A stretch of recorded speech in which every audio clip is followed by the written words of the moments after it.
अचिंत्या व्यक्तरूपाय निर्गुणाय गुणात्मने समस्त जगदाधार मूर्तये ब्रह्मणे नमः। श्री गुरुभ्यो नमः। स्वागत है आप सभी का भाग्य विमर्श के इस यूट्यूब चैनल पर। आज की इस वीडियो के माध्यम से हम शनिदेव के होने वाले इस राशि परिवर्तन से धनु राशि वाले जातकों का जीवन किस प्रकार से प्रभावित होगा, क्या शुभाशुभ परिणाम उन्हें अपने जीवन में शनिदेव के इस राशि परिवर्तन वशात देखने के लिए प्राप्त हो सकते हैं, इसी विषय विशेष पर चर्चा करेंगे। और वीडियो के अंत में कुछ बेहद प्रभावी उपाय भी शनिदेव से संबंधित मैं आपको बताऊंगा, जिससे कि इस गोचर को आप और भी ज़्यादा शुभद बना सकें। तो वीडियो के अंत तक आप अवश्य बने रहिएगा। सर्वप्रथम यह जानते हैं कि यह जो शनिदेव का राशि परिवर्तन है, वह कब हो रहा है। तो 29 मार्च 2025 के दिन शनिदेव अपनी स्वयं की मूल त्रिकोण राशि कुंभ को छोड़ करके देवगुरु बृहस्पति की राशि मीन में प्रवेश कर जाएंगे। यहाँ पर शनिदेव 3 जून 2027 तक ही विद्यमान रहेंगे।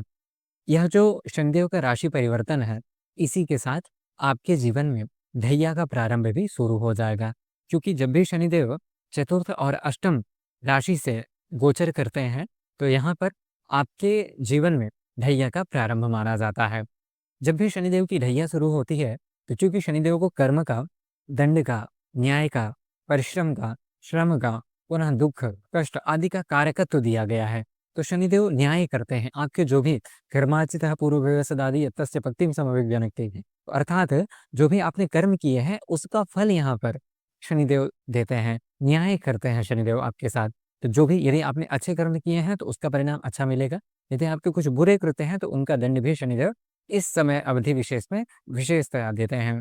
तो यहाँ पर जो शनिदेव का चतुर्थ गोचर है, आपके लिए किसी न किसी प्रारूप में, यदि आपकी व्यक्तिगत जन्म कुंडली में शनिदेव की स्थिति अच्छी नहीं है, तो निश्चित तौर पर शारीरिक श्रम, करियर में बहुत ज़्यादा परिश्रम के बावजूद भी उतना बेहतर सफलता ना मिल पाना, आर्थिक स्थिति से भी यही परिणाम है कि मतलब आप बहुत ज़्यादा प्रयास करेंगे, उसके बावजूद भी जो है उतना ज़्यादा बेहतर शुभदता आपको नहीं समझ में आएगी। इस प्रकार से यदि आपकी व्यक्तिगत जन्म कुंडली में भी शनिदेव अच्छी स्थिति में नहीं है, तो परिणाम आपको दिखाई दे सकते हैं। यहाँ पर आपको ध्यान अवश्य इस बात का रखना है कि यह जो फलादेश है गोचर का, यह 100% में से सिर्फ 25% है।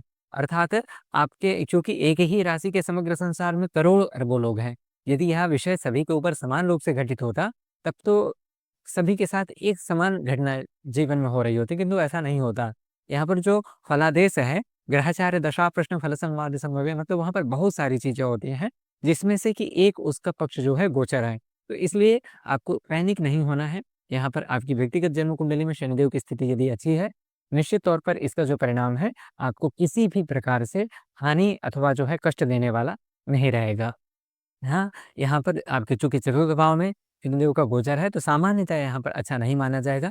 किंतु राशिवशात चूँकि यह शुभद है, देवगुरु बृहस्पति की राशि में शनिदेव का गोचर हो रहा है, और वहाँ पर जो शनिदेव का फल बतलाया गया है, आचार्य वराहमिहिर कहते हैं, यहाँ पर मैंने इसका प्रमाण भी लिखा है, यदि आप देखेंगे बृहद जातक ग्रंथ में, "स्वन्तः प्रत्येता नरेंद्र भवने सत्पुत्र छायाधनो जीव क्षेत्र गतेर्गजे पुरबल ग्रामांध्र नेता"। अर्थात नेता मतलब यह है कि आपको एक लीडरशिप पोजीशन की प्राप्ति होना इस गोचर से यहाँ पर निश्चित तौर पर दिखाई दे सकता है। यदि आपकी व्यक्तिगत जन्म कुंडली में शनिदेव की स्थिति मजबूत है, तो निश्चित ही यहाँ पर आपको करियर में ग्रोथ देखने के लिए प्राप्त होगी। आर्थिक स्थिति में भी सुधार आएगा, क्योंकि यहाँ पर शनिदेव मित्र दृष्टि से देख रहे हैं। आप देखेंगे तो शनिदेव की जो सप्तम दृष्टि है, यह बुध की राशि को देख रहे हैं, और बुध उनका मित्र ग्रह है। ठीक इसी प्रकार यहाँ पर शनिदेव को चूंकि आय का भी कालपुरुष की कुंडली में कारकत्व दिया गया है, आय में बढ़ोतरी और करियर में ग्रोथ से संबंधित स्थितियां यहाँ पर निश्चित ही आपके जीवन में दिखाई दे सकती हैं। पुनः शनिदेव की जो सप्तम दृष्टि है, वह आपके चूंकि करियर में जा रही है, इसलिए यदि आपके जीवन में किसी न किसी प्रकार से बहुत ज्यादा दौड़ भाग चल रही थी, करियर में स्टेबिलिटी नहीं आ रही थी, आपकी व्यक्तिगत जन्म कुंडली में शनिदेव की स्थिति अच्छी है, तो आपको स्थिर उद्योग की प्राप्ति भी यहाँ पर निश्चित तौर पर दिखाई देती है। जो भी, यदि आपके जीवन में ऋण था, रोग था, तो उनका अथवा शत्रु पक्ष आपके ऊपर यदि हावी हो रहे थे, उनमें भी यहाँ पर अब शुभता दिखाई दे रही है। इन सभी का समन यहाँ पर शनिदेव के इस राशि परिवर्तन से समझ में आ रहा है। शनिदेव की जो दशम दृष्टि है, वह आपके लग्न भाव में है। तो लग्न भाव में शनिदेव चूंकि धनु राशि को ही देख रहे हैं, यह उतना ज़्यादा सुखद नहीं है। तो यहाँ पर शारीरिक कष्ट अथवा शारीरिक परिश्रमाधिक्यता आपके लिए शनिदेव के इस राशि परिवर्तन से देखने के लिए प्राप्त हो सकती है।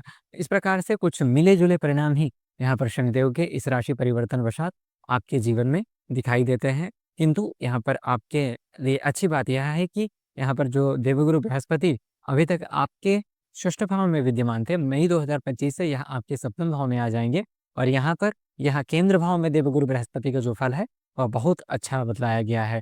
मतिस्तस्य बहुवी सुखम चरवांगना भोगयुक्तः, इस प्रकार से जो है चमत्कार चिंतामणि नामक एक ग्रंथ है, वहाँ पर मतलब इसका फल बतलाया गया है। अर्थात यहाँ पर देवगुरु सभी प्रकार के सुखों का जो है सुखों को देने वाले कहे गए हैं। तो निश्चित तौर पर यह जो गोचर है आपके लिए मिले-जुले परिणामों को दे रहा है। शनिदेव के इस राशि परिवर्तन से संबंधित फलों में जो अशुभता है, उनमें और भी ज़्यादा शुभता प्राप्त करने के लिए आप जो है भगवान शनिदेव के उपाय के तौर पर मंगलवार एवं शनिवार के दिन सुंदरकांड का पाठ करें, हनुमान चालीसा का पाठ करें, सप्ताह में 1 दिन हनुमान जी का दर्शन करें। पुनः शनिवार के दिन कृष्ण वर्णीय वस्तुएँ जैसे कि काले वस्त्र हो गए, लौह हो गया, पुनः उड़द की दाल हो गई और किसी भी प्रकार का जो है जैसे तिल हो गया, कृष्णवर्णीय अथवा तेल हो गया, इन सभी विषयों का दान भी आपको शनिदेव से जो भी दुष्प्रभाव प्राप्त हो रहे हैं, उनमें जो है शुभता प्रदान करता है। तो आशा है कि यह जो जानकारी है, यह आपको अच्छी लगी होगी। वर्तमान के लिए इतना ही, आने वाला यह जो समय है, आपके लिए शुभ हो। इन्हीं शुभकामनाओं के साथ नमस्ते, महादेव।